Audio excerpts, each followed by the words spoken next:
আসসালামু আলাইকুম। এই ভিডিওটা করেছিলাম আরও ১৫ দিন আগে এবং সময়ের অভাবে আমি পোস্ট করতে পারি নাই। লাউ গাছ চারা কয়েকটা কিনে এনেছিলাম এবং কিছু মরিচ গাছ আমি নিজে করেছি। কিছু বেগুন গাছও চারা নিজে করেছিলাম। এই বালতিগুলি ৳৪০ দরে কিনেছি এবং সেই বালতিতে জৈব সার মিশিয়ে এই লাউ গাছ এবং এই মরিচ গাছ এবং বেগুন গাছ আমি লাগিয়েছি। বেশ কিছু এই মাটিগুলো তৈরি দেখেন এভাবে লাগিয়েছে। এখন মোটামুটি এই ১৫ দিনে কিন্তু গাছগুলো অনেক বড় হয়েছে এবং ভিডিওটা ১৫ দিন আগে তৈরি করা এবং লাউ গাছগুলা পাতাও অনেকগুলা হয়েছে। এখন কিছু পাতা আমি মাথা কেটে দিয়েছি এবং সেগুলা ডাল ছড়াচ্ছে।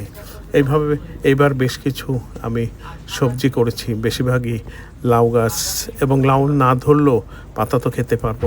ধন্যবাদ সবাইকে।